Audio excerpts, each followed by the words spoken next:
أعوذ بالله من الشيطان الرجيم.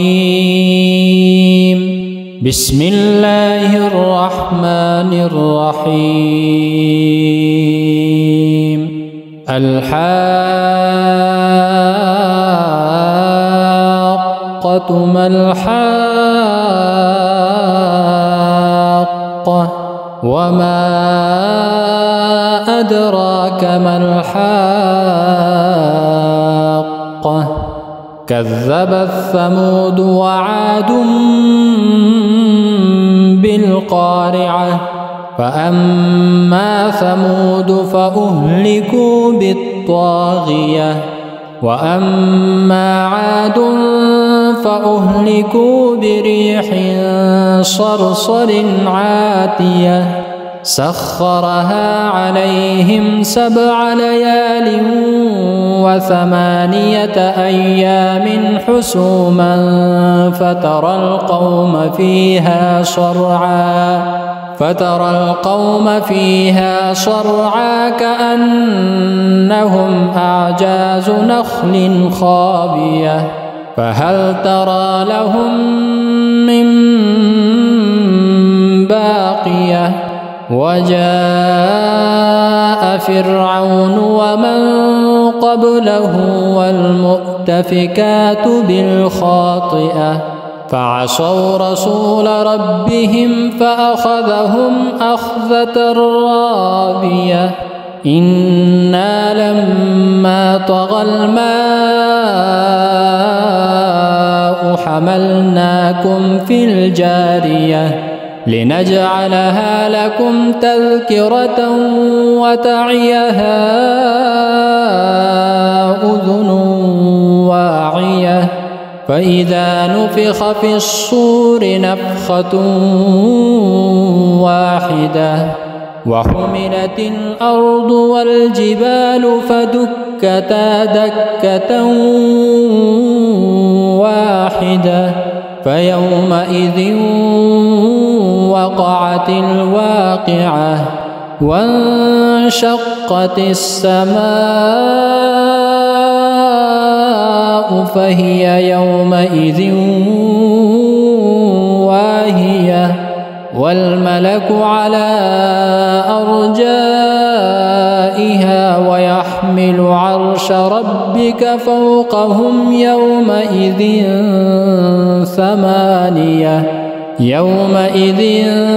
تعرضون لا تخفى منكم خافية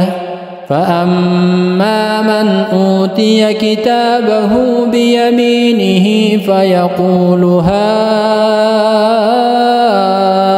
اقرءوا كتابيه إني ظننت أني ملاق حسابيه فهو في عيشة راضية في جنة عالية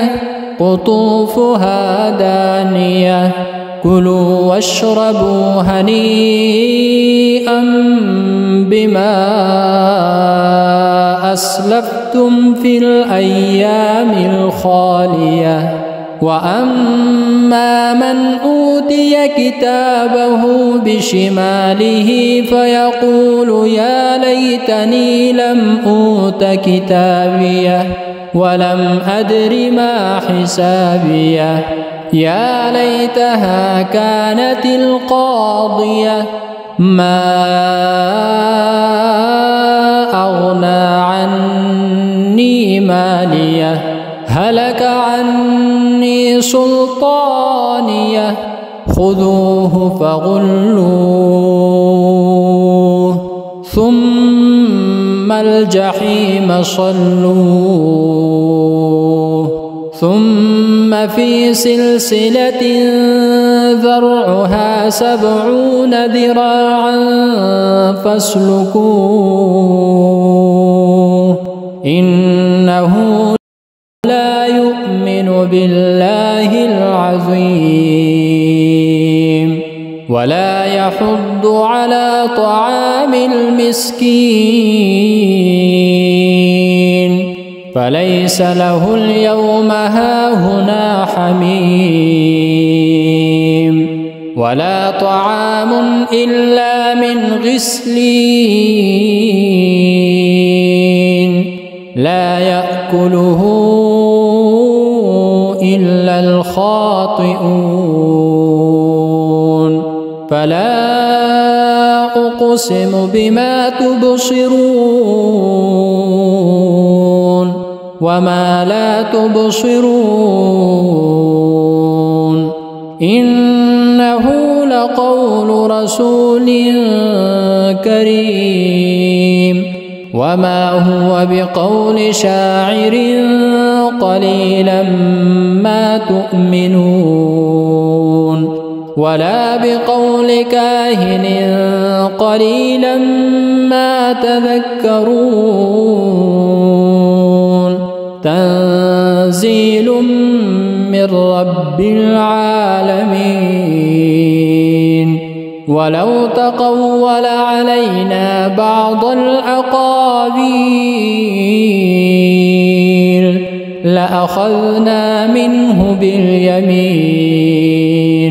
ثم لقطعنا منه الوتين فما منكم من أحد عنه حاجزين وإنه لتذكرة للمتقين وإنا لنعلم أن منكم مكذبين وإنه لحسرة على الكافرين وإنه لحق اليقين فسبح باسم ربك العظيم.